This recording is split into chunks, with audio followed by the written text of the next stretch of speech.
It's an odd one. Very, very odd one. But we're going to try to uncover this, see what's going on. Shout out to Checks and Balances. Shout out to the whole Sorry It's True podcast. Shout out to the chat. Shout out to the members. Shout out to the mod. Shout out to everybody on their way in. Happy Saturday.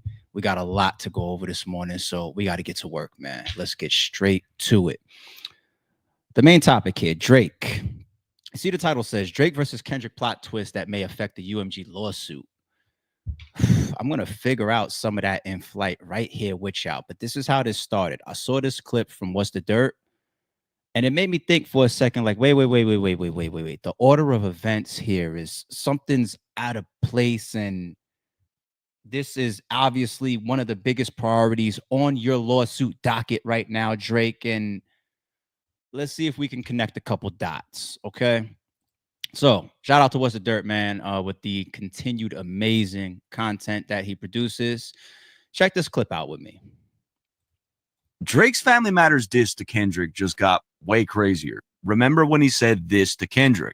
There's nowhere to hide, there's nowhere to hide, you know what I mean? It seems basic, but there's a hidden meaning. There is a man by the name of Kojo Osamaha who is a major person of interest in Drake's lawsuit against UMG. It's alleged that Kojo played a major role in inflating Kendrick's Not Like Us with bots. Drake also mentioned Kojo on Family Matters. Anthony set up the place.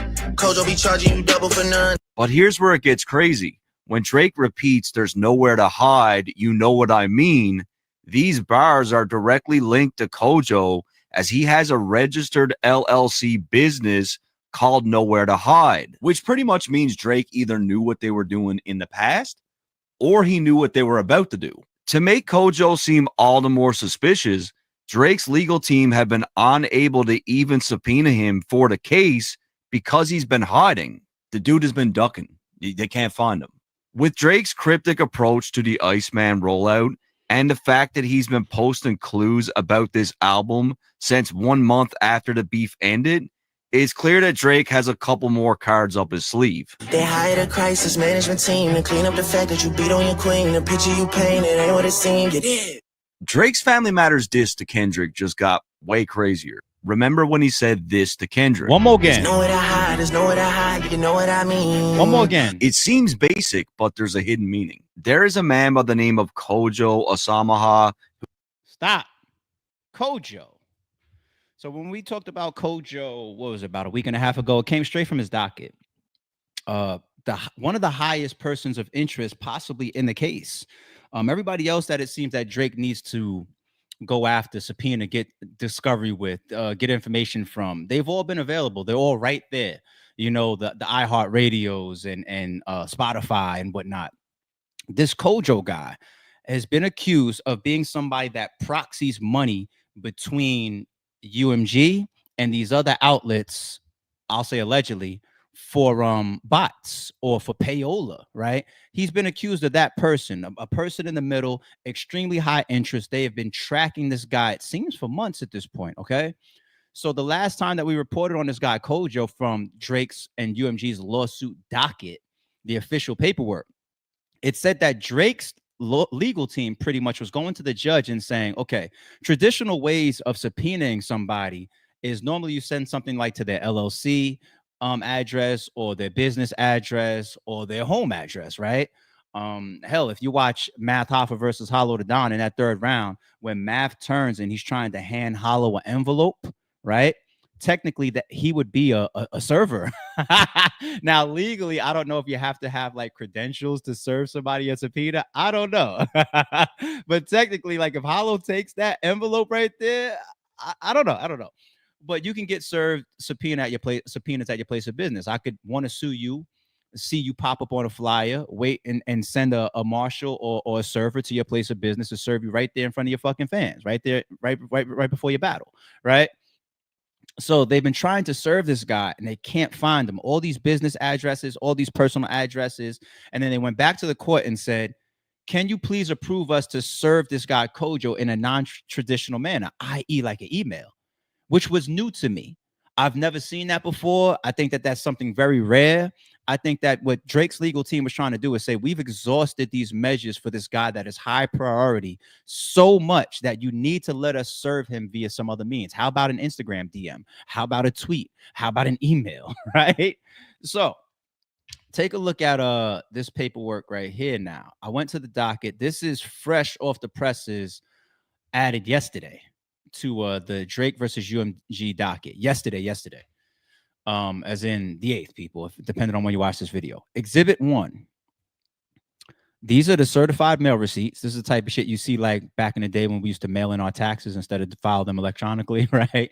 And you get like from the post office, you get a certified mail receipt to show like I have proof that I mailed this person their sneakers that I sold them, mailed the IRS my taxes, mailed it. You see what I'm saying? So some of y'all that go to the post office, they'll ask you, hey, you want to send a certified mail? And sometimes it's very worth having this type of backing, right? Especially for important shit. And you got 5 different certified mail receipts. They all have all different addresses for this guy, Kojo, right? All different addresses that they're showing. So they're doing their part when it comes to showing the court and showing the judge, we've taken all traditional means to serve this guy a subpoena. We want to go via email and all that type of stuff now, right? So let me go back. This exhibit was tied to a docket number 77. Let's look at that. It's just a 2-pager, nothing crazy. All right. Once again, filed yesterday, right? You got Aubrey Drake Graham, plaintiff versus UMG Recordings, defendant. Okay. The assistant managing clerk employed by Willie Farr, LLP, being duly sworn, deposes and states that she is not a party to. All right. So this person, okay, cool. Clerk or something. On the 7th day of August, 2025, the deponent served plaintiff Aubrey Drake Graham's plaintiff Rule 45 subpoena to produce documents, information, or objects, or to permit inspection of premises in a civil action to Kojo, mean Asamoah, along with the court's August 6, 2025 memorandum opinion and order permitting plaintiff to serve the Rule 45 subpoena on Kojo by alternative means by mailing true copies of the same via certified mails, return receipt requested, securely enclosed in postpaid first-class wrappers, and placed under the care and custody of the United States Postal Service located at yada, yada, yada, New York, directed to Kojo at the following addresses, and then signed. Whoa. Okay. So now, what does this all mean to us? Let's go back to that What's the Durk clip that we just played. That's the song Family Matters, right? There's nowhere to hide. There's nowhere to hide. You know what I mean? You're also pointing out that the company of Kojo's names is Nowhere to Hide. You say the name Kojo in Family. What order of the battle did Family Matters drop? Family Matters dropped, right? And then 5 seconds later, Meet the Grams dropped. And we said, what the ARP, cut the stream back on. It's up. It's just dropped. Remember that? I was watching my Twitter like, wait, what? We just reviewed and did a live reaction to Family Matters. What do you mean Kendrick dropped? Meet the Grams dropped. And then another 30 minutes passed. And then the infamous Not Like Us dropped. So how is it that this Nowhere to Hide LLC or company, Kojo, as allegedly somebody who's been in the middle of all this, that would be your primary target to prove that UMG was trying to devalue you or fuck you over? If you're rapping about that in Family Matters before Meet the Grams and before Not Like Us, which is the core piece of the defamation claims that UMG pushed Not Like Us to Super Bowl halftime shows, to Grammys, and they botted it. And then you also got the My Crib and the Predator pins, the cover art that you guys promoted and all this. You guys defamed the hell out of me in hell. I think some of this defamation is tied into me going after or moving towards my renegotiation for my deal. So how are you rapping about this stuff before? I didn't click y'all when I said plot twist. How?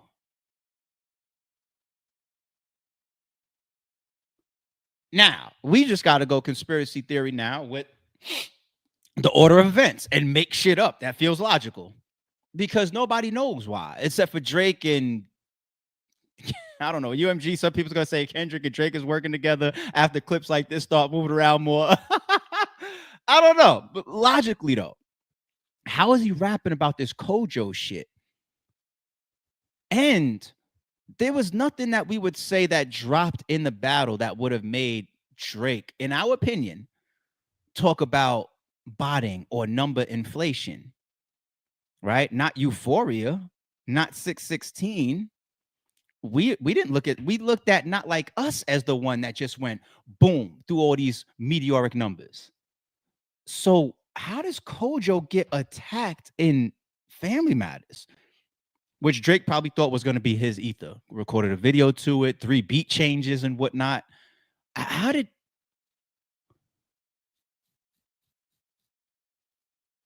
is this better for Drake or is this better for UMG that this is coming out? I would say this would be better for UMG, right? I mean, of course, if Kojo pops up and it's proven that he's a part of proxying money between UMG and these endpoints for botting and all this type of stuff and illegal payola or whatever, allegedly, then yeah, of course that benefits Drake. But from an order of events standpoint, when it comes to defamation, how could Kendrick and UMG conspire with those songs, not like us being the centerpiece of it, if they didn't drop yet and you were already rapping about Kojo? I mean, Kojo's a real person. It's paperwork. What am I missing, people? That's the plot twist. Let's open up that can of worms. Normally, I like to lay on the first topic of these streams a little bit longer, but that really is a twist. And only certain people's going to have the answer to this point, and more will come out about that. Trust me. Now, there's one other piece I want to say before we move off of this topic. What's the dirt? I know you pop in on this channel every once in a while, homie. I want to issue you a call out. I want to ask you a question. Before your ass ends up in a lawsuit, man, be careful, all right? Are you getting behind the scenes information? That's my question to What's the Dirt. Shout out to you, homie. Amazing content. Now, I look at What's the Dirt sometimes, and there's a couple other channels that do it very, very well. Here's my favorite channel on YouTube that does it of all time. New Rockstars. You guys heard me talk about New Rockstars channel many, many times. I go to them for Easter eggs and movie promo and movie breakdowns and all that. The Superman that's in theaters right now, I came on stream and I told you how dope of a movie that was. When the movie was over, I went to New Rockstars channel and I clicked play on the Easter egg breakdown. I said, what the fuck? Look at all this stuff that I missed. Look at all of this stuff that they got in the movie that nobody's going to catch in real time. I did the same thing for the movie Sinners recently. I used New Rock. It's an extremely dope, one of my favorite YouTube channels. Real talk. Extremely dope edited content. And I want to give people credit for being so embedded in what they love to follow. And maybe they spend so much time analyzing footage, lyrics, scenes, titles, words, syllables, instrumentals. Like if you go to New Rockstar channel, they will break down little things like if you listen to the instrumental in the background while Superman throws this punch, you see that the key note goes sharp real quick. That sharp is for the leading character, Super Sharp, that's coming in the next episode. And it don't be a reach, it be true. And I'll be saying shit like that. You didn't figure that out. Them directors or your channel is so big or your content is so important and you have such a big fan base and you are responsible for so many fans going to the theaters and checking some of this shit out that it would make sense for these studios and directors and producers and actors to give you some information here and there. And then when I look at the type of stuff that these guys promote and the type of access that they get behind the scenes, and they invited us to get the behind the scenes first watch of the movie. Yeah, you tapped in and that's cool. in battle rap, in my field. You know how many bloggers I'm tapped in with? If I got something going on, or you need some information, or you need some truth, or you want to know how much he really got paid and he's fucking lying, here you go. And then they might cut on a camera and present the information, and they're not going to reference me. They're not going to say ARP told me sometimes, or a lot of times. They're going to just present the information, right? What's the dirt? The thing about Drake is I personally know people that Drake talks to. Drake talks to a lot of people behind it. Drake is, I think he's too accessible for his level of stature. I think he's too accessible. I think he talks to too many people. I think he DMs and voice notes way too many people, but that's him. This is a fact I know about. I know people that really talk to him. And I feel like What's the Dirt could be no different because What's the Dirt's channel is popular for breakdowns. Now, here we are in the middle of a lawsuit. These media platforms, these bloggers, these podcasters, the academics of the world, right? The malls of the world. My narratives getting pushed through these pieces are very, very important. Not just for my success, not just for my album sales, not just for my upcoming releases, but for me winning potentially a multi-$100-million lawsuit. Of course, Drake is speaking to people. And What's the Dirt? I kind of want to know if you're one of them. Because another thing that I picked up on is during the battle, What's the Dirt? I'm not going to say you a team Kendrick. I think you did a good job of breaking down songs from both sides. But if I watch your videos from like last year, your vibe changed a little bit. You seem to be a little bit more defensive of Drake now. You seem to be kind of like in help Drake mode. And that's not a bad thing. I'm a Drake fan, but I see a difference. I'm a little cunning and a little bit observant. I got a little bit of intelligence to me too. What's the Dirt? Yeah, your vibe is a little different. That wouldn't make you wrong in this particular clip that you just put out, but it makes me almost ask the question, knowing that Drake speaks to so many people, knowing how Drake uses media platforms and spins narratives, and how people like a mall or academics who are in touch with a Drake will be kind of pushed to the side a little bit or won over by his gravity. And next thing you know, they're on their channels pushing Drake's narratives. It kind of makes me feel like I'm not reaching if I think that Drake or somebody in Drake's camp went to What's the Dirt and is pushing the Kojo shit through your content. I don't think I'm reaching. There's nowhere to hide. There's nowhere to hide. You know what I mean? You hired a blog, a podcasting team to clean up the scene. You dig? What's the Dirt? Holla at me, man. Shoot me a DM or something if you catch this particular episode. All right. Let's move on. I want to go to Gillie. You see Gillie in the thumbnail. Y'all see Gil in the thumbnail. Now, Gillie recently responded to accusations that he sacrificed his son. All right. Now, Gillie, you've been in the headlines a lot recently. What was it? Just yesterday, we was talking about you and the Ludacris video and your back and forth with Cam Newton, all entertaining stuff. Gillie hot right now. He's in the algorithm, dog. But this right here, Gillie denies rumors that he sacrificed his son for money after his son's tragic murder. Do you know how ignorant that is? Bro, shit sounds stupid. Okay, let's see what he's saying. His son, right? Let me just tell you the reality is, right? My son got murdered. Yeah, and I'm sorry to hear that too, man. But hold on, right? My son got murdered in a ghetto in Philadelphia, standing on the corner. But niggas talk about I sacrificed my son. Do you know how ignorant that is, bro? That shit dumb. That shit sounds stupid. You know what I'm saying? Like, do you know how ignorant that is? And do you, hey, listen. And do you understand how I'm one of the realest niggas ever living, man? You can't offend me by typing some dumb shit at the bottom of the joint. I've already accepted my son's past. Right. So you can't offend me by you typing some dumb shit at the bottom of my drink. All you doing is putting negative energy on yourself. All you doing is shortening somebody's life up on your side. Talk about Gillie sold his son, right? Let me just tell you the reality of this, right? My son got murdered.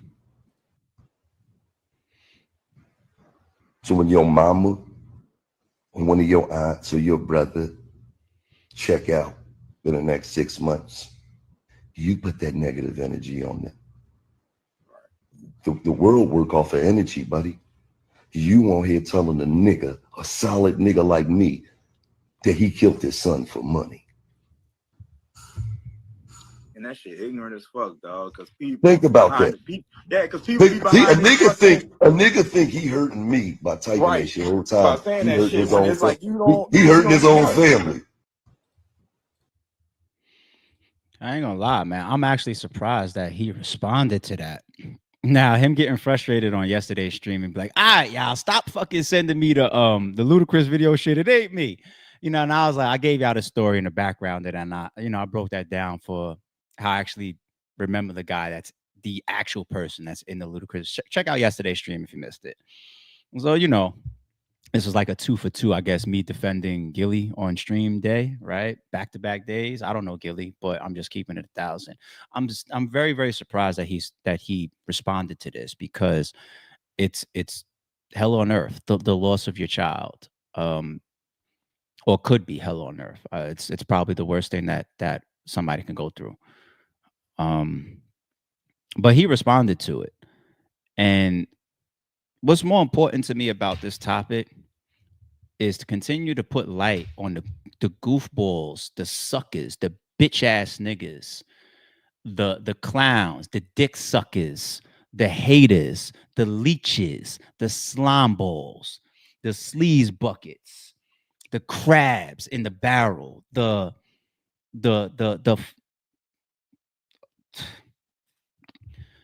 it's similar to the motherfuckers that'll be like ARP and his rich Guyanese father and their real to empire, right?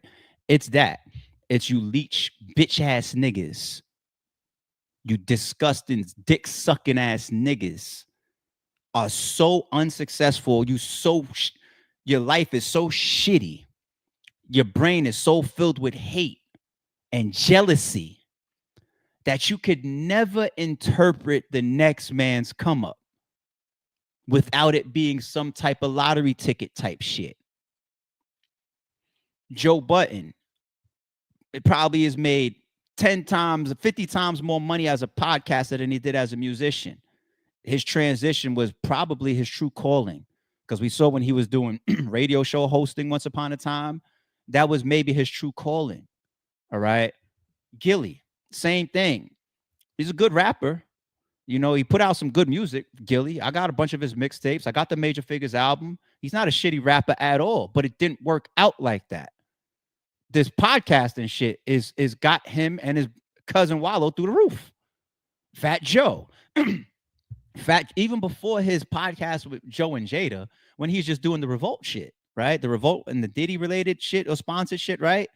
It looked to me like he's now in a part of his career where it's like, oh, we got some nice, opposed to that music industry selling albums and touring and grind that all these bigger artists try to eventually get away from if they get the chance to, and branch into things that make them easier, better, stronger, more longevity type of money, less volatile type of money than trying to sell records or trying to put up 1 billion streams, right? And you bitch ass niggas, your mind is fucking crazy, like for real, by definition, to look at somebody and say, oh shit, they got a lot of money, to your thoughts, and say they must have sacrificed a family member. You bitch ass nigga. How? Think about it for a second, chat. Think about it. I don't know if I could give you 5 examples off the cuff of my head right now that creates more of a bitch ass nigga than that. To see a man with success, or woman, a man or woman with success, or a man or woman with money, and saying, I got to create a reason why you got that. And I think it's because you sacrificed your son. Or I think it's because you got a Guyanese, I'm fucking Jamaican, you dickheads. You got a Guyanese father that turned, my father's broke as shit. My father, I told you, I stayed behind the projects in Stapleton. If I was going through it right now, my father's the last person I could call. I got a bunch of millionaires in my fucking phone, friends, my niggas, and a couple other family members out. Yo, I'm fucked up. I need help. I can't call my father. My father ain't got shit for me. I call him right now. Me and my father's cool. We didn't even grow up together. We started talking like in my adult years. I don't even fuck with him. Like I did it. I don't want to say that, Pops, if you happen to see this. I didn't fuck with him when I was a kid, a boy. He wasn't there. My teenager. I started talking to my father when I was an adult, and I got over my shit because I started building my own success. You know what I'm saying? My father's fucking birthday gifts be a Target t-shirt or some shit. I used to go to my father's crib when we both still stayed in Staten Island. I used to walk through his door with bags of groceries because his fucking fridge was empty. I started taking care of my father. And then you got a bitch ass niggas on the internet that'll just be like, first of all, we're gonna put him in a whole nother place. He never Guyanese, and they built some realtor empire, and he also has some boxing promotion shit. My father ain't got nothing to do with none of that shit. My broke ass father, my father been broke his whole life, pretty much. My father been fucked up his whole life. He never even had half the money that my mother had. You know what I'm saying? His father, but they'll create. I don't know if you could be more of a bitch ass nigga than that. Think about it. Think about it. Who, Gillie? Yeah, I'm seeing him and Wallow on Instagram, and Wallow he just pulled up on Gillie in the new Lamborghini. That nigga fucking Gillie, I pulled up his net worth on Google. That shit had him at like 20 million and shit. He just bought a new crib, and I see him running around now, and he's front row at the NFL games now, and he's in the Eagles Super Bowl celebration parade and all this shit. I know how he got all of that. He got all of that because he was the one that was behind killing his own son. You was a bitch ass nigga. I really can't think of 5 worse bitch ass nigga things that these people exist. They fucking exist, B. They exist. You's a bitch ass nigga if you ever feel this way towards the next man. You actually worse than a bitch ass nigga. You's a trash human being. And I do conspiracy theory stuff every once in a while. We did a Jay-Z stream last week about all that on to the next one shit and some of his Freemasonry and Illuminati symbolism that he was doing back in those years and all that. Yeah, we'll look at it. Was 9/11, was our government had anything to do with 9/11? Maybe, I don't know. There's a lot of funny shit around it. I'm open-minded. That's one thing. I will receive the information and process it. I'm open-minded. But if I walk into that fucking church and that pastor says the only way I could wash away my sins is to give him half of my savings account, you fucking prophet, right? So I'm going to take shit with a grain of salt, like every fucking human mind is supposed to do. I could be open-minded, but you go too far when you create shit. You go too far with all this Illuminati blood sacrifice shit when you say Kanye is behind killing his mother. Jay-Z is behind his nephew that died in the car that he bought him, that he rapped about. Jay-Z killed his nephew. Kanye killed his mother. Gillie killed his son. What else do you guys want? 50 Cent is really the one that sacrificed his mother as well. You pieces of shit, man. Like, just face it. There's a billion people in the world that have found their way towards success and a couple dollars. You didn't, you bitch ass nigga. And that's okay. You could be a broke person and you wouldn't be a bitch ass nigga. You just become a bitch ass nigga because you want that person to be where you're at. And because they're not where you're at, you create some false, fake fairy tale shit. Kanye killed his. I can't fucking stand Kanye. Y'all know that. But the last thing I'm gonna do is put on his fucking jacket as much as I see him crying and going all about his mother and all this type of shit, you know, I'm gonna flip all that and say he's the one that killed it. No, Kanye have nothing to do with his mother passing. You pieces of shit.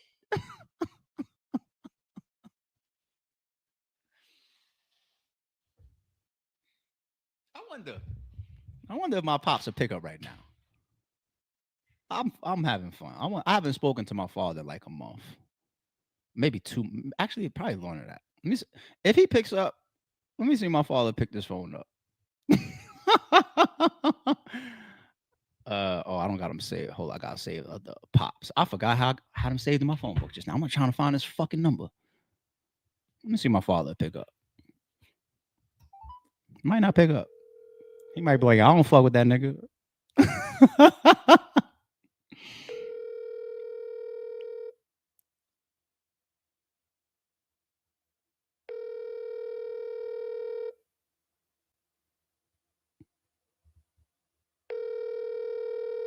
You see? I told you we don't fuck with each other like that. I'm joking. We've been cool for a while. We've been all right. Hey, my father ain't picking up the phone. Please leave your message for 31. And my father's an early bird. Like he's either out, he might be out running right now. He jogs miles per day. He's a marathon runner.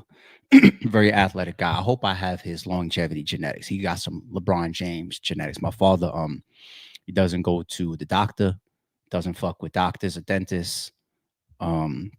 He's an old ass man still out in the street running miles per day and shadow boxing on the corners. People think he's crazy.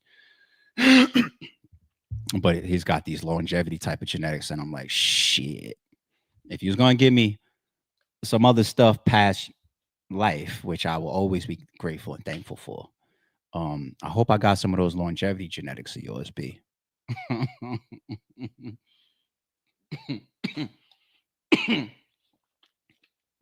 Anyway. All right, let's move on. Shout out to Gillie. You know,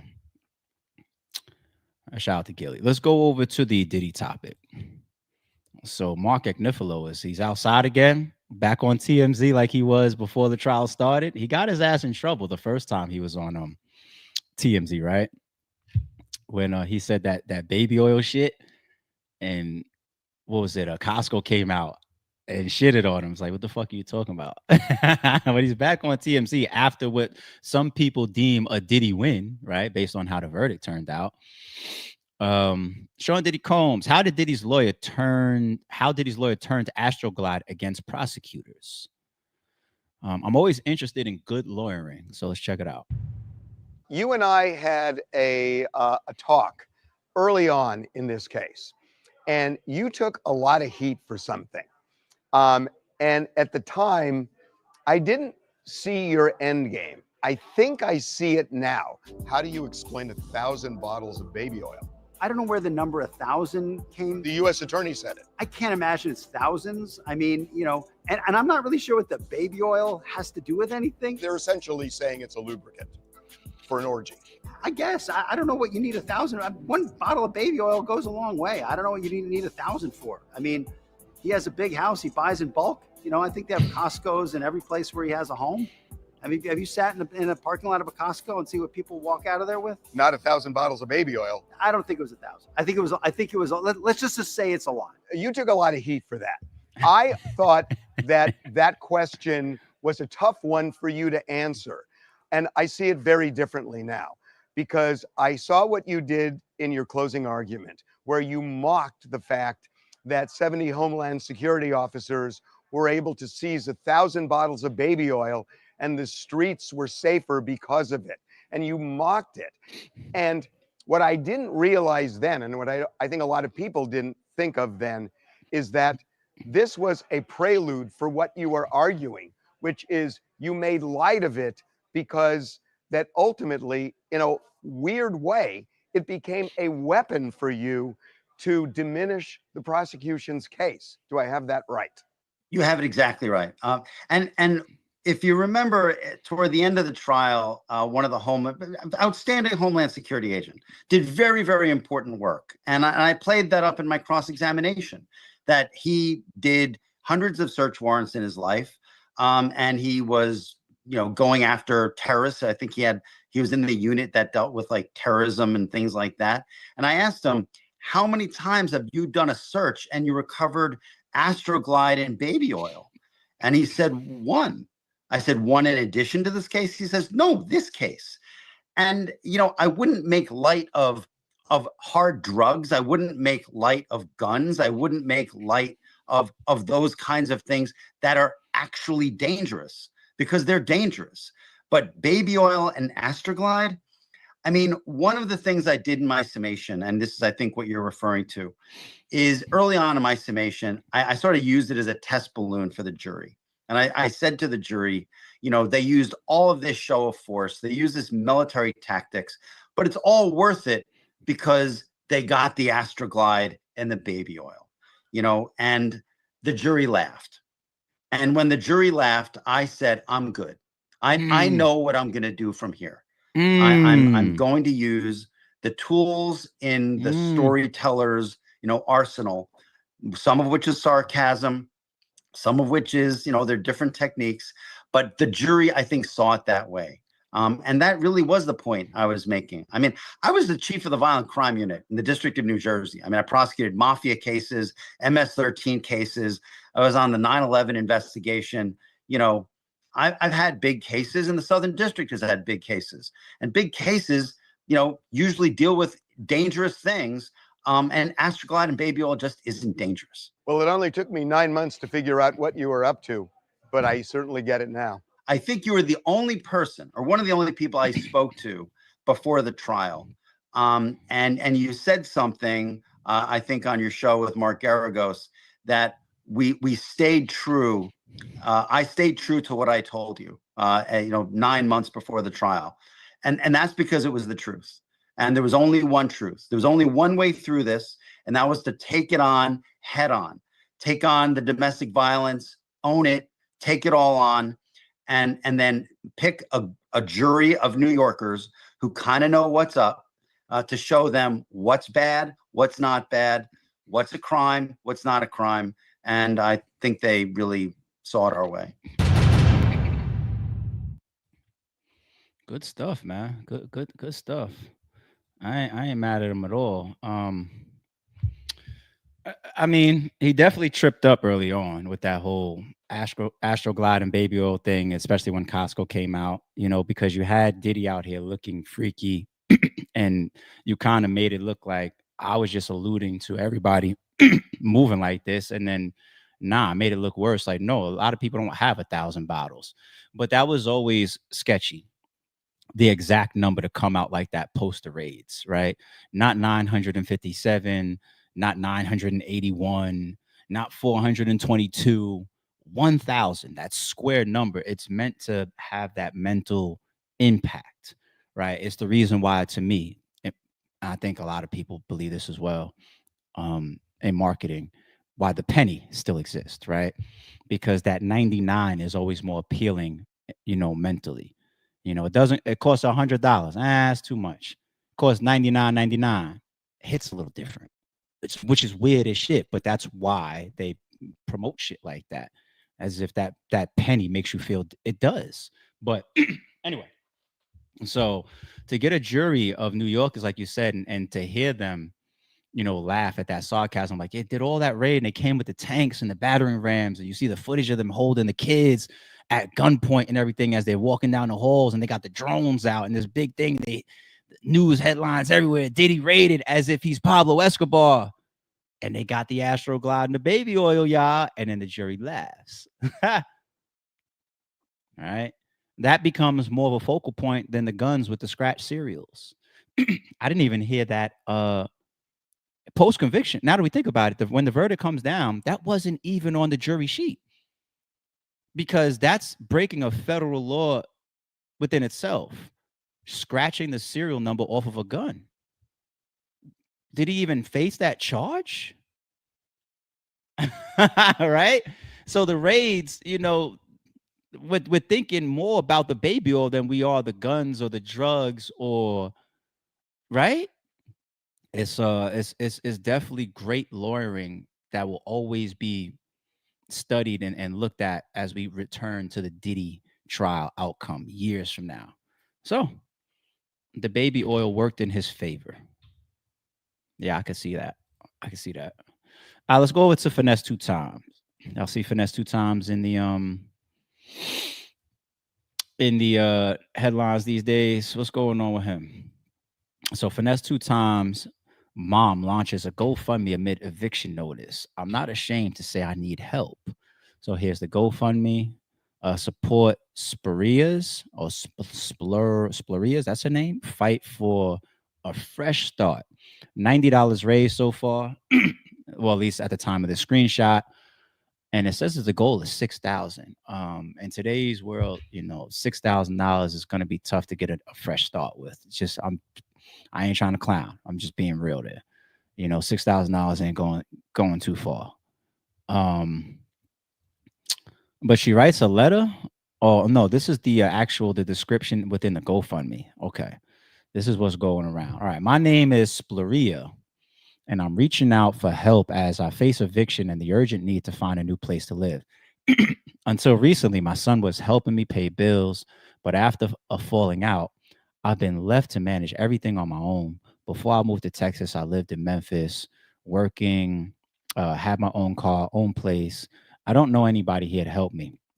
This is the third time my son's actions have left me homeless. And each time it becomes harder to recover. My landlord has given me just a few days to pay, and I expect an eviction filing this week. I'm doing everything I can to stay close to my family and maintain my health, but the stress is overwhelming. I struggle with anxiety and depression, and emotional toll of narcissistic abuse from my son has made things even harder. Last year, I was scammed by Nigerian fraudsters, which led to a money laundering charge. Oh, she caught a charge last year. So he's in charge. Are you still fighting that case? Now I'm currently in court and facing the possibility of 6 years in prison.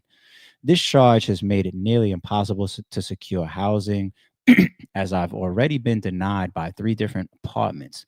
Despite these setbacks, I'm determined to find stable housing so I can rebuild and stay connected to my support system. The funds I raise will go directly towards moving costs, transportation, and deposits for a new place.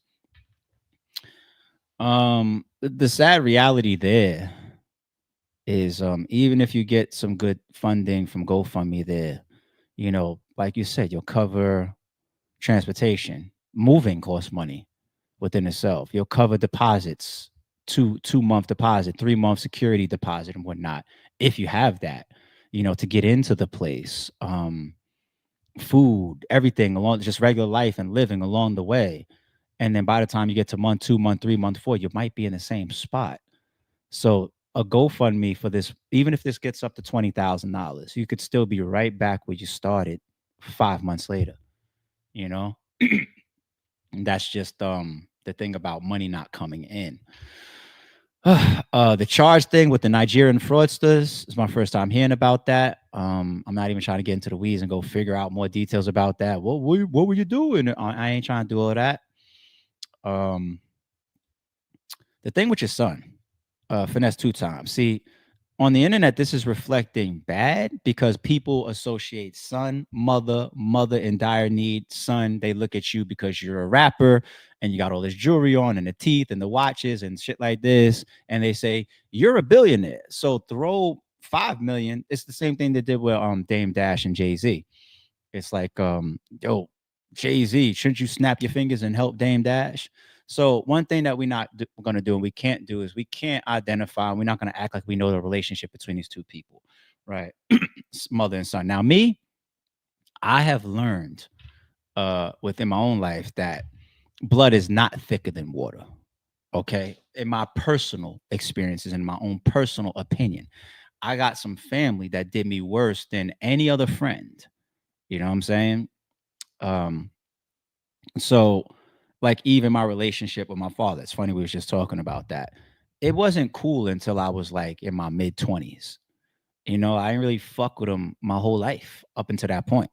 So we didn't even have to get good. Like I was the one that kind of repaired our relationship. I could have been just a typical guy that didn't grow up with his father and said, I'm good without you.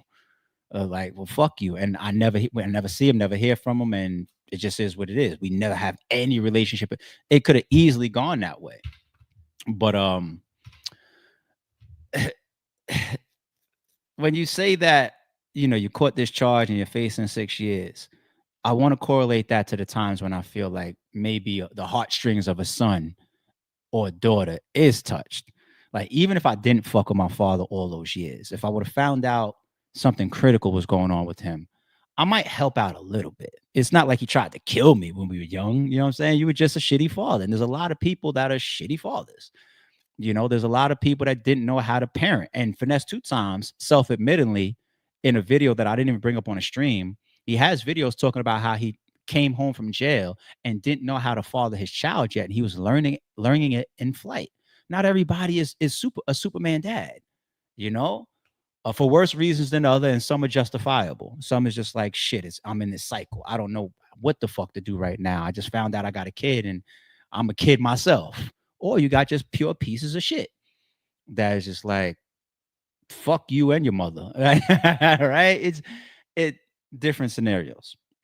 But if they've had these ups and downs and he was behind financing her before, and now this time when she's in this situation, he steps away. I don't know. I wouldn't be surprised if a Finesse2Tymes comes out and explains like, yo, me and my mother, like, we hate each other and that's why I stepped away. And then it just would be what it would be. And then you have to make your own determination. Like, but damn, like, do you still help or not? Now, it kind of put me on a track of saying or asking the question, does Finesse2Tymes have this type of history? Like when it comes to family, right? I know his whole, you know, polygamy thing with his girl, his wives, or whatever. And I've seen lives of him cursing them out and grabbing them. And he seems a little forceful at times, whatever. I don't know if it's for stream. I don't know if he's showing out. I don't know what type of guy he is with his ladies off camera. I mean, some of them videos don't look the greatest, right? But what I keyed in more so is on Finesse2Tymes' relationship with his son. Now, if you guys are waiting for me to get, you know, ugly like I just did with the Gillie situation, I won't, because I ain't gonna disrespect. I don't even follow Finesse2Tymes like that, but I listen to some of his music. He's a good rapper. But the last thing I'm gonna do is disrespect the man and over his son, and I don't know all the full ins and outs. I could see some things that don't look the greatest, respectfully. Okay. But yeah, I want to use this to kind of look in how he moves when it comes to family, or a better word to say is priorities. Okay. So this was one that came up for me. I got a disturbing phone call, right? From my probation officer. And my federal, you know, I'm still on federal probation. I got 5 more months of federal probation left. And she was like, I was sent this video of the kid that you have around you with firearms. And I'm like, damn, I know she's talking about King. So I'm like, he got firearms. Like, what you mean? Like, you told me one no firearms in your house, but he on your story with he on his story with firearms. And I'm like, ma'am, I haven't seen this. I don't know what you're talking about. She sent it to me. She sent it to my phone. But I let her know. Here goes a live one for y'all. Hey, Pops, don't say anything crazy. I'm on a live stream video right now. Good morning. Morning. How you feeling? Pretty good. You all right? Yeah. All right. I was checking on you too. I was calling you earlier because I was thinking about a topic and you came up. So I called you to check in on you. Right on. You know, I heard it ring. I was just in the middle of something, but I knew it was you. Okay. Are you okay? I'm fine. I'm fine. Voice sounds a little bit funny, but other than that, I'm okay. All right, because I texted you a couple times, like some weeks back. I didn't hear back, and I emailed you. Oh, I don't remember seeing a text or an email. All right, as long How's the family? Everybody is doing good. I'm on a live stream right now, so I'm gonna call you back, but I want to make sure that you're all right because I didn't speak to you in a while. And like I said, I was reaching out to you and I didn't hear back. So now to hear your voice, glad to hear you good, but I want to get some more updates from you just to make sure that everything's straight. Okay, well, I'll be leaving in a few minutes. So once I'm done with my little shopping and so forth, I'll call you back, okay? Right. Hey, let me ask you another question real quick too for all of our internet followers. Are you rich? Me? Yeah. Do I have to answer that? I mean, what comes to mind when somebody asks you a question like that? Are you rich? Well, you probably know that I still actually believe I will be one day, but not yet. Are you from Guyana?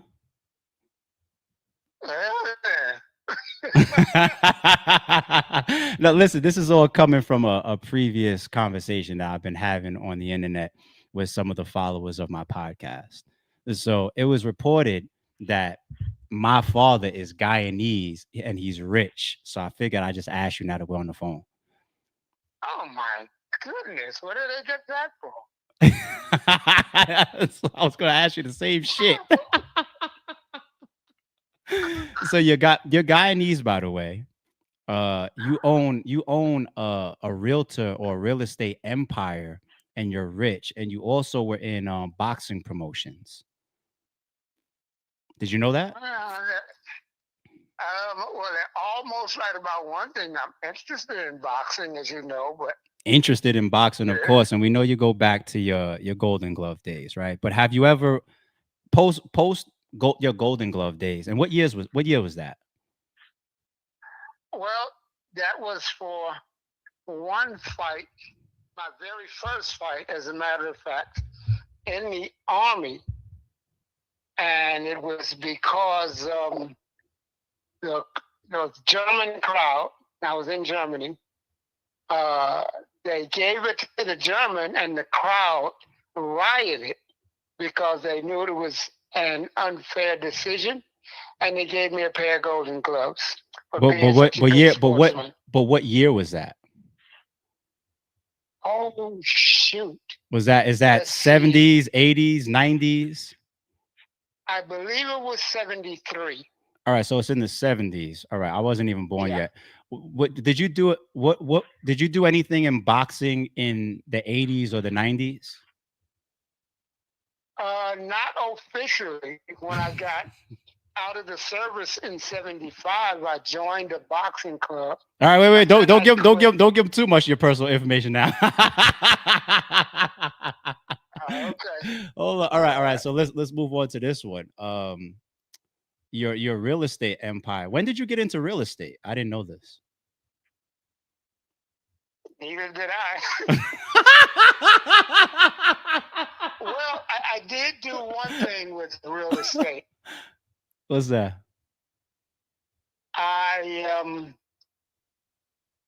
Once I got out of the Army, I pursued a real estate license,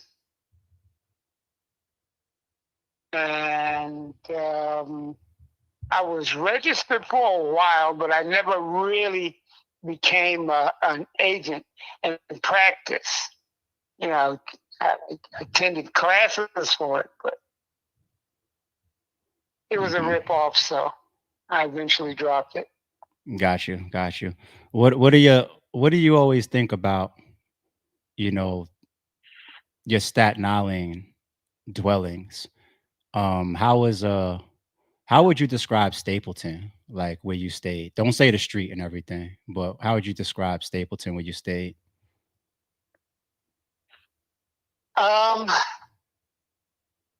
Horrible. I appreciate the candid honesty.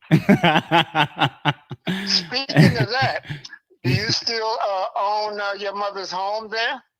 No, not that one. No. And don't get into too much property talk right now. I'm on stream. Okay. Okay. I don't. But once again, it has been painted that you're into real estate as well as boxing promotions and whatnot. And you're literally telling this to a live audience. That Stapleton Well, is horrible. and I'm also a Guyanese boxer. I didn't know you was Guyanese either. I found Well, that out. I found that out on the did I? internet. Well, clearly it's not true. Okay. I'm not gonna say where you are now. How is it where you are? Because that was like some of the last updates. Are you okay? Um,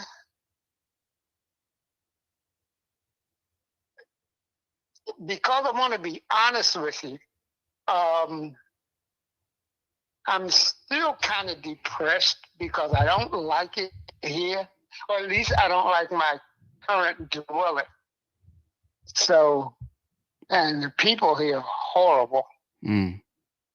So I fight depression, but I'm winning with that, and I can't let that make me something I'm not. You know what I mean?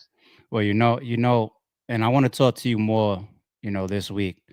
My offer still stands about where I told you I'd rather you move to. But we'll talk about that later. Yeah. Okay.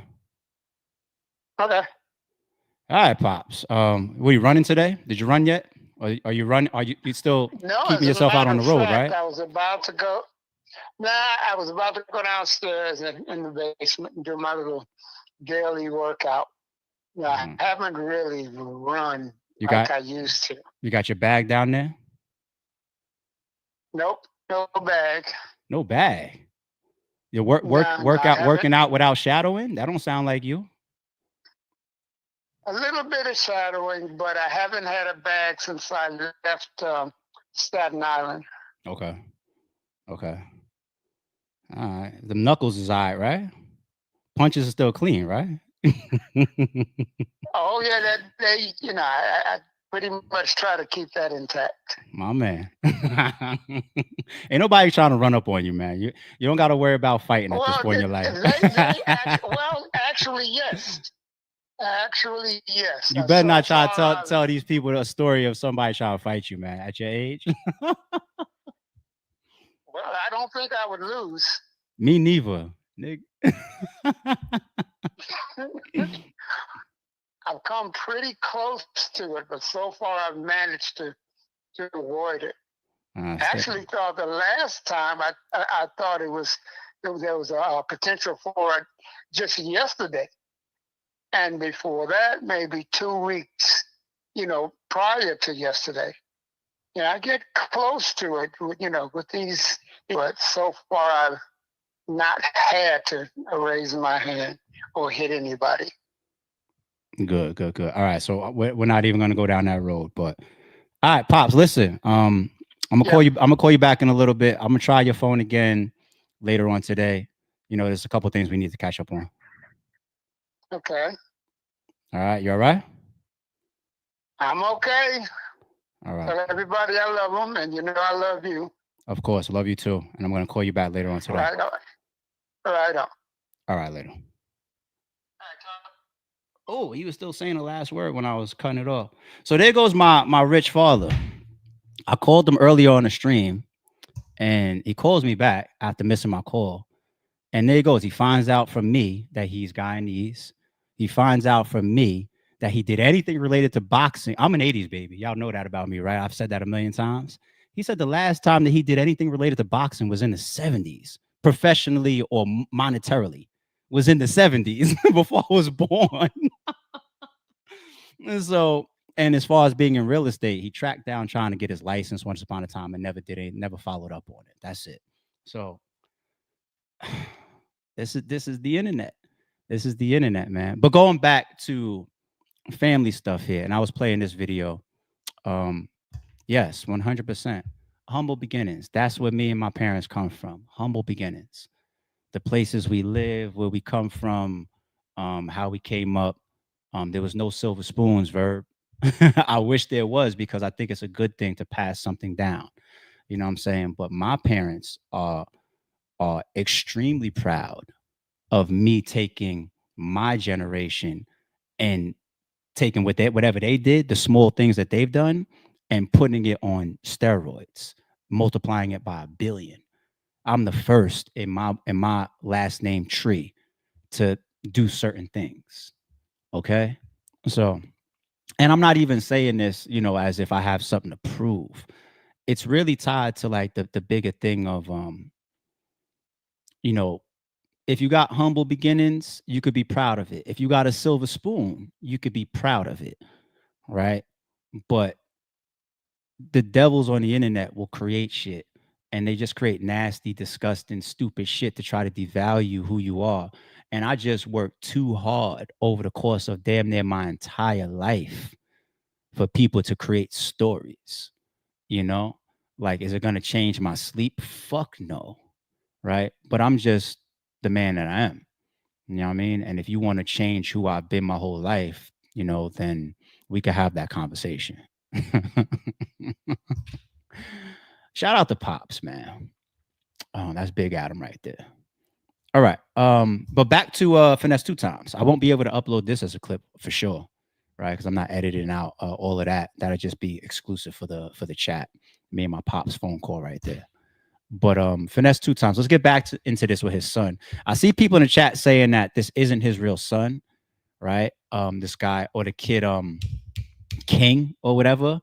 I do remember all the headlines and the reports coming around of like, yo, what's going on with Finesse and his probation and his kid King. But once again, it made me pull up some of this stuff related to his situation, his mother, just trying to get a read on Finesse. But there shall be no disrespect towards this man and this child, whether that is his son, whether he's a stepfather, whether he's the guardian, whatever the situation is, I ain't playing them games.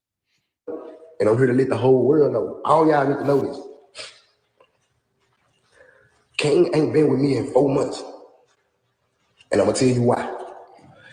King showing guns, smoking, throwing gang signs, shooting dice. None of that been going on around me. None of that been going on around me. I need y'all to know ain't none of this shit been going on around me. Because I wouldn't give him no money no more. Because I wasn't taking him to dice games no more. I wasn't taking him to clubs no more. King wanted it. That's what King want to do. If it's King, it's to say this, but King is loyal to money. King is loyal to opportunity. King not loyal to a person. All he care about is money. And I was trying to make him understand that, bro, life ain't all about money, bro. Every time you look around, you scamming people for money, like you f***ing your name up, don't fuck your brand up, don't fuck your name up. Like I did a lot of shit by mistake that I didn't know nothing about. Like for example, bad business that I done did, it come from me not knowing no better. I just want to let the world know King is no longer me. So if you see King with guns, you see King shooting dice, you see King in the club, you see King doing grown people, he not with me. I admit, granted, I was with it once upon a time because I understand where King come from. I let him shoot dice. I let him curse. You know what I'm saying? I let him do that. And it got to a point where I was like, this ain't right. This ain't right. And we talked. And I told him, bro, we can't do that. You know what I'm saying? I want you to grow up to be a young man. I don't want you to grow up to be no young wretched young. So I went to, I opened up for the Hot Boys day before yesterday. And I need to know from the chat. So what is the relationship between Finesse2? Is it his biological son, or, as far as the road that he was on when Finesse2Tymes was talking about dealing with some of this stuff? I got a disturbing phone call. Nothing going on around. Little kid with money and weed, and what's that in his mouth? Is that supposed to be like representing allegedly like pills or something? Because he said that his lawyer sent them the links to, allegedly the probation issue. And then this is the stuff on the story that he's looking at of this kid King.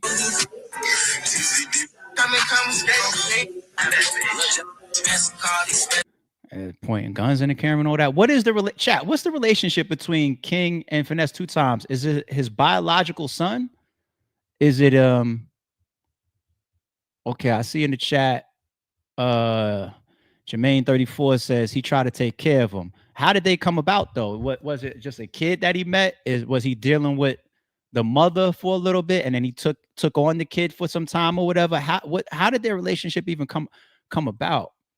I thought he had temporary guardianship of King. Now, to be the legal guardian, that's a different story. If he became the legal guardian, then you are responsible for the child. It's not a relative. Okay, so he's not blood, but he was the legal guardian of this kid. Chat. Yeah, y'all help me out with that one, because I don't know that situation between this kid but the kid definitely. I think the wrong person walked in there or something. We just leave it with nacho cheese. Oh, you got some crap. You on your knees now. She bet that whole bitch. She bet that whole bitch. Shoot. What is you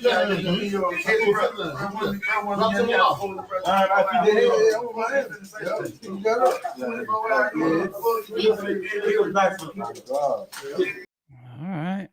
What's this one?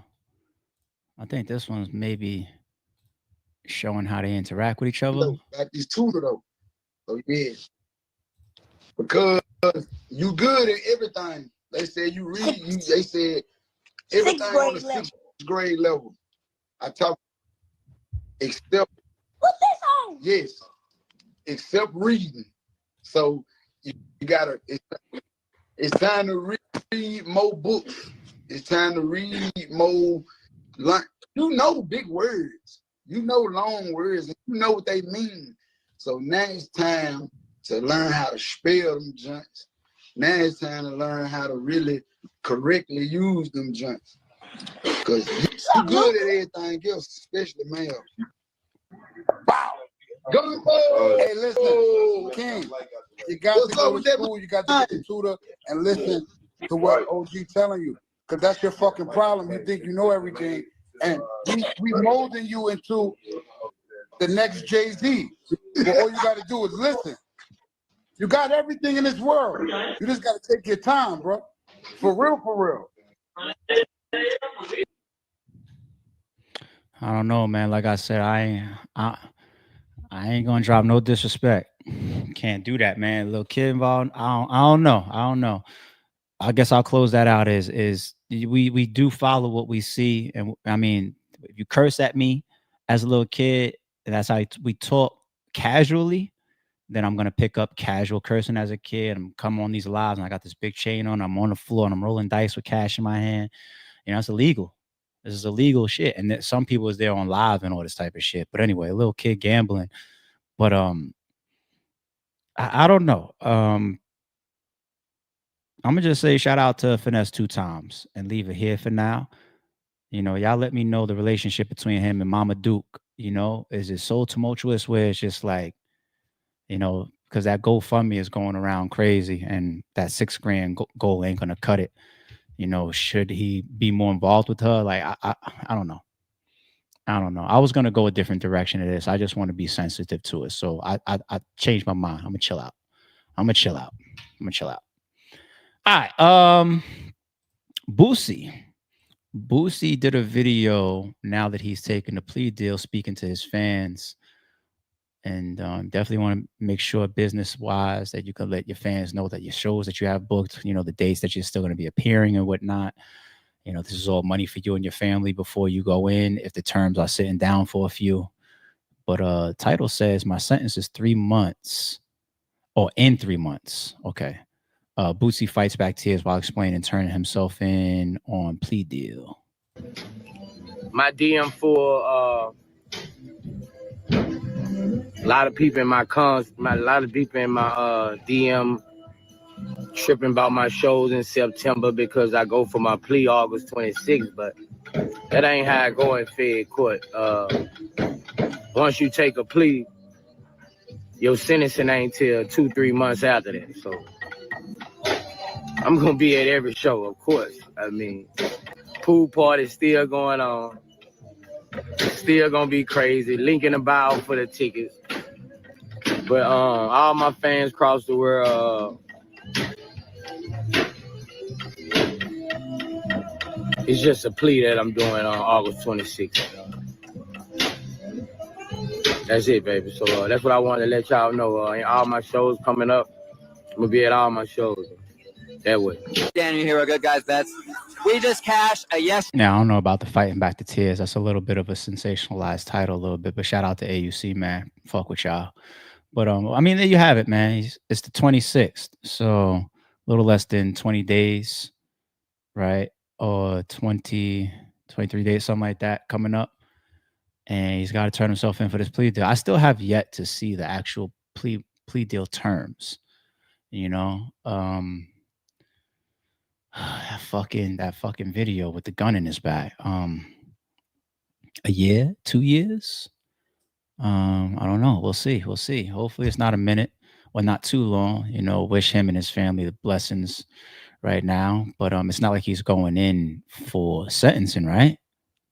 Unless the plea deal is, oh yeah, so he doesn't know the time that he's allegedly facing right now yet, right? He doesn't know that yet.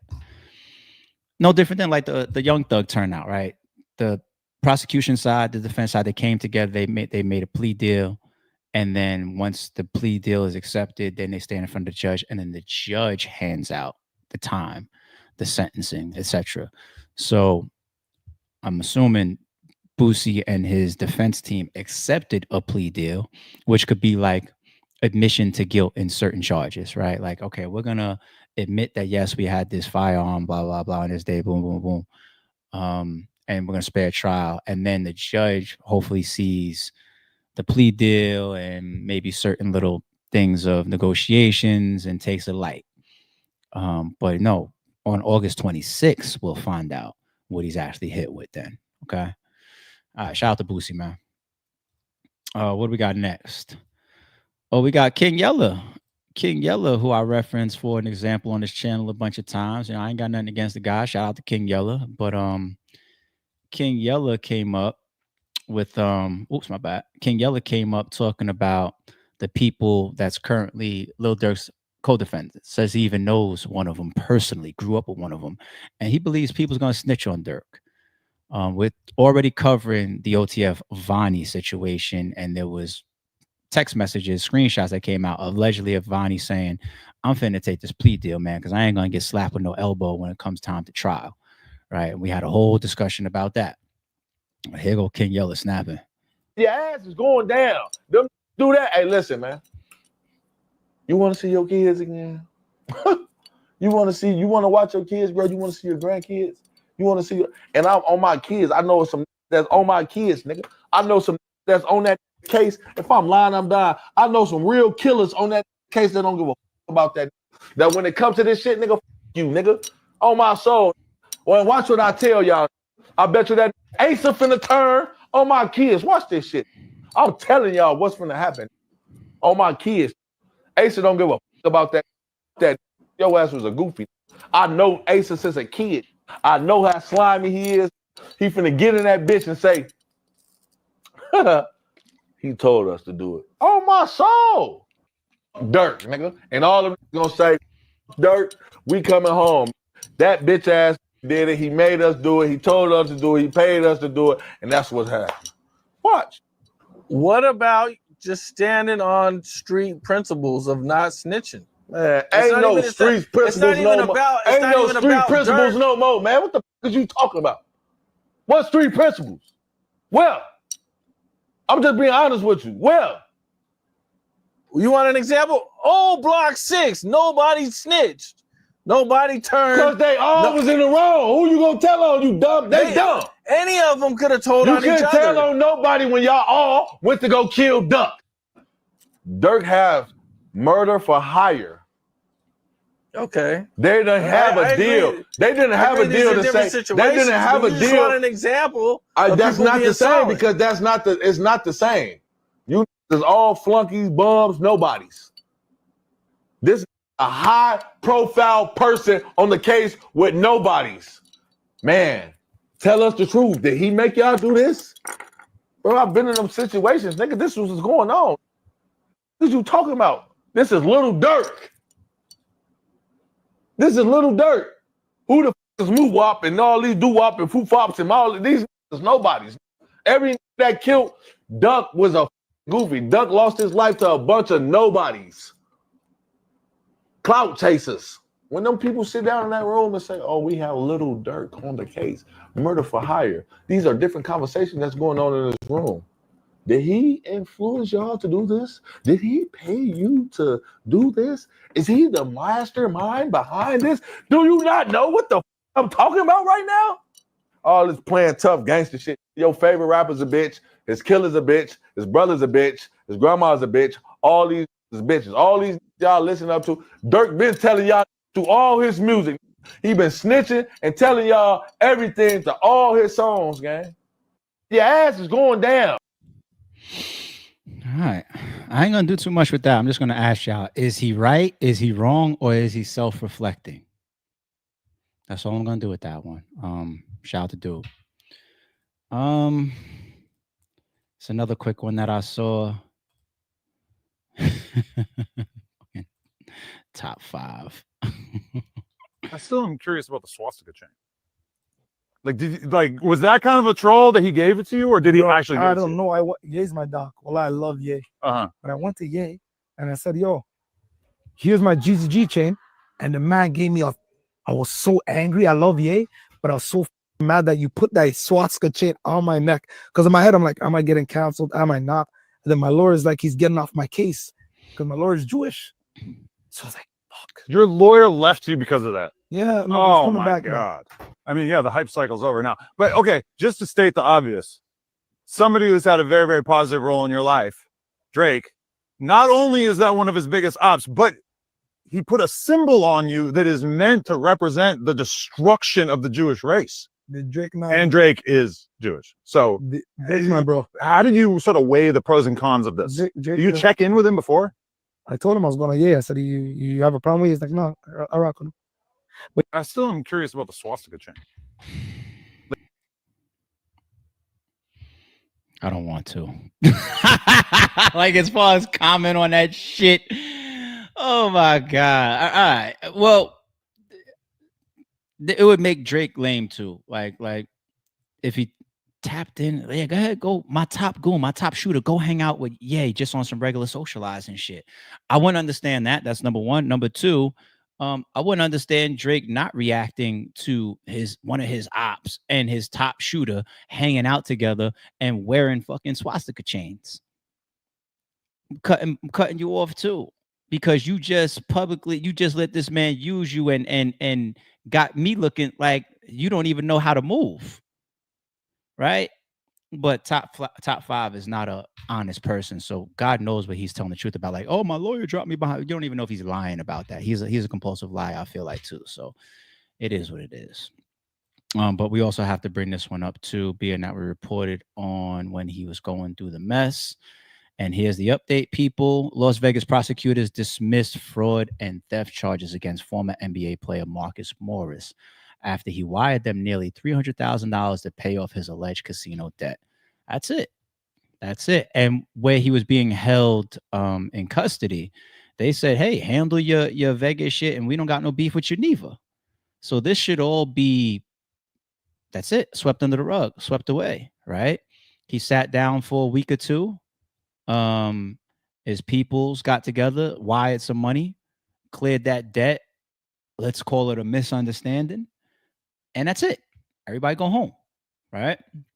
And I think that even from his image wise and professionally and TV wise, why would it be any different, right? That is what you get to move forward with. Like, it was just a misunderstanding, some, like, I don't need to run from $300,000. Me and my family obviously have that, and even if he was doing something shady, because remember there were those initial, some early reports of a fraud ring and, cars and Rolls Royces being frauded and everything about, that could have just been the internet being the internet.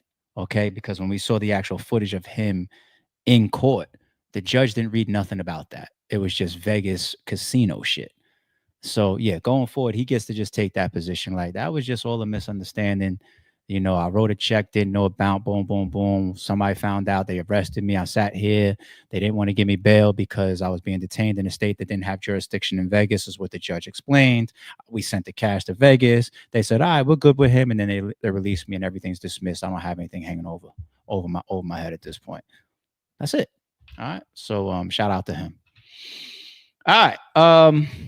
That is it for today. Happy Saturday, people. I hope y'all enjoyed today's stream. Drop in the comments below your favorite part of the stream. I want to know. I'm about to come over to the supers as well.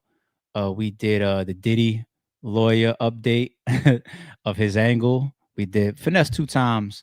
That was kind of interrupted with a pure exclusive of my Guyanese father. But the Drake thing, we got to follow up on that. That opens up a can of worms, possibly, because there's paperwork constituting this guy Kojo. I don't know. That opens up a can of worms, people. We gotta stay on top of that one. But okay. Shout out to Jay at 6:52. Dropped off a sunshine. Appreciate you, love, as always. KX at 6:56. Today we started the stream at 7. Remember, people, we are 6 a.m. Monday through Friday. But on weekends, we don't have a set time. On Saturday and Sunday, we just say the morning. So it could be 7, could be 8, could be 9. But the stream started today on Saturday at 7 a.m. And before we cut on at 6:56, KX, in typical fashion of him, drops a gift for some lucky person in the chat. Appreciate you, homie. Cap says, Grand Rising, the ARP mods and members, please hit that like button in the building, brick by brick. Always, please make sure y'all get them likes up, man. Please do, please do, please do. Kat, I'm about to go over to your channel, take a look at some more of your content, man. Catch up to some of the old stuff that you did. See times where you were trying to get at me, making fun of me, talking shit about me and RBE, probably. Nah, but Cap has his own platform and channel, y'all. So we're gonna get a little bit more into the weeds of that. Support the homie. Shout out to Jay with the investigative eyes and the popcorn. At 7:16, that must have been when we was talking about the Drake stuff. Yeah, we got Mitch over here says ARP the GOAT. Thank you, homie. I appreciate you for that. Thank you, thank you, thank you, thank you, thank you, thank you. We got Jay over here again. Says I love it here. Dropping off a big $15 super chat to support the podcast and the platform. Thank you, love. I appreciate that. Thank you as always. Welcome. So I'm born and raised here. So my patois is shit. You know what I'm saying? But I'm fucking Jamaican. That guy in these shit, I had no clue. It would have been better if somebody would just like ask me, like, and then go make a video and just like, he's Jamaican. And my father's not Jamaican. You know what I'm saying? My father's side is not West Indian. So they would have fucked that up. But at least getting the Jamaican part would have part right instead of Guyanese shit. You heard my father say, like, I'm finding out now. I asked, like, how was it my rich, wealthy father that gave me an empire? I said, how was it staying in Stapleton? In the I said, don't say the street. He said, it was kind of shitty. What did he say? He said it was horrible. It was bad. and the verbs of the world, they'll create this silver spoon shit, and then my father will say that shit live. That wasn't scripted, you fucking dick suckers. Yeah, I'm proud of who the fuck I am. Some of y'all want to be me. Just admit it. Just admit it. You know, it's okay if you want to be me or be like me. Just admit it, though. Accept it. I got some advice for you. I got some help for you. I could rebuild our bridge. I got a check for you. I could help some of you motherfuckers. But you express your wanting to be me in the wrong way. Do it in a let's rock way. Okay? You go about it the wrong way. You know what I'm saying? Like, y'all leave we Guyanese folk alone. Dickhead. Do you look like your dad? Oz. More now. More now. If we stood next to each other, you would probably see it like 70%, I would say. My younger, I don't know how I've evolved over the years. I look purely like my mother. Purely. Like all the way up until like, I don't know, in my 20s, just purely like my mother. This old man version of me looks more like my father. You know, so you would see it if we stood next to each other for sure. Especially in the eyes and some of our structure. I'll build a little bit. I mean, he's older now, but he's a very athletic guy. But anyway, this was a beautiful thing. AR Don Bean at 7:57. I think that's when my pops was on. I appreciate that. I appreciate that. Yeah, I called him randomly. You know what I'm saying? I haven't spoken to him in a while. I'm keeping it real. Like I told y'all before he called me back, I haven't spoken to him in a while. We don't have a super close relationship, but I'm true. You saw that when I'm talking to him. I'm true to what I said even before he called me back. Like what I was saying about Finesse. Like, you know, even though we didn't really grow up like that, you know, as a man and as an adult now, and don't have that chip on my shoulder either. I'm kind of here for you, like if you need help. You know what I'm saying? Like we all right. We've been cool since my 20s. Like we got past our past. You know what I'm saying? And so it's just like, yo, are you okay? Are you good? You know, like I know you moved recently again, or like you need help. You know what I'm saying? Like when I mentioned that whole thing about that offer, what I was alluding to it, because I know if I say that in a different way, my father will go off on a tangent and start talking a bunch of shit that we don't need to say on stream. But when he left Stapleton, the rich neighborhood, everybody know what Stapleton is in Staten Island. You know, have you heard? Probably popular through the Woo and everything, but that's my family anyway. I'm more of a Port Richmond guy, you know, but my father stayed in Stapleton, which was like, that's why I was back and forth to Stapleton a lot when I was visiting him. But anyway, what I was alluding to in that is when he moved, you know, I was telling him like, you're going from one hood to another. Why don't you let me help you? You know, if you come close to me, you know, I make it work for you or help you out, and you won't be living in the hood again. You know what I'm saying? Where you just love to live. And that's what I was bringing up again. You know, like my father's a stubborn person. He's very independent. You see how Dame Dash be calling people get mad, like, why would you ask if Dame Dash, Ray Daniels recently did a clip saying that Dame Dash called him upset, saying, why would you do a clip saying that Jay-Z should send me money and help me? And that's the parts of Dame Dash that I respect. He don't want no hand. He acting and standing like, I don't want no handouts. I'm a man. I made my decisions. Jay is Jay, and I'm me. And I happen to be good. My father's got that piece of Dame in him. You know what I'm saying? Like, I don't give a fuck who my son is or whatever's going on in his world. My world is my world. My son trying to help me. Now, I love you, but I'm cool. I'm all the way over here. I'm like, that's how he is a little bit. Very stubborn. You know, but I keep bringing it up every once in a while because I feel like, dude, you're in this latter portion of your life. At some point, you got to change that mind state. At some point. But some people just take it forever. Like, you never know. So shout out to you, Don B.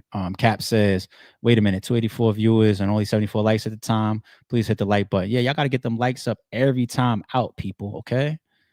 Go check out our Max Out interview. We did an interview? Cap. I'm going to check it out. I'm tripping. My old age shows too sometimes with my memory, so pardon. I'm retired from battle rap. I'm a reaction guy now. Makes two of us. It's only right that both of us are over here on the Sorry Issue podcast now. You know, it's funny too. And shout out to you leagues that promote like how many years you've been around, right? I put my 10 in and I said, all right, salute. I appreciate everything. I'm cool. But some of these leagues, like they'll keep promoting like we've been here, let's say 7 years or 10 years or 15 years or 20 years. And it's just like, there's no quota for a league. You know, you see how like champion has a quota, like, you know, to be champion of the year, you got to have like at least 4 or 5 battles, right? There's no quota for a league. Like there should be a quota for a league, like to be a real league or to actually count that year to be active in battle rap. You should have 2 events, or you know what I'm saying? You got these leagues that because there's no quota, because battle rap is so flimsy, right? You got leagues that go away for 1 year, even more than 2 years, not do nothing for like multiple years, and then turn around 5 years later and add those years and tell them like, yeah, we've been here 15 years. Yeah, but 30% of that you weren't even active. You shut yourself down. It's me's of the world that keep it 1,000 and say, I'm on retirement. I'm cool. Y'all niggas be financially and all types of retired, but you still stand there with the company name out there in battle rap because it's so flimsy and the fans accept anything from battlers and from battle rap leagues. You know, like, in what business world are you a functioning company if you did nothing for the last year or you didn't do an event in the last 2 years? In what business world are you still a functioning company? The business world of battle rap. Real shit. You're not old. All right.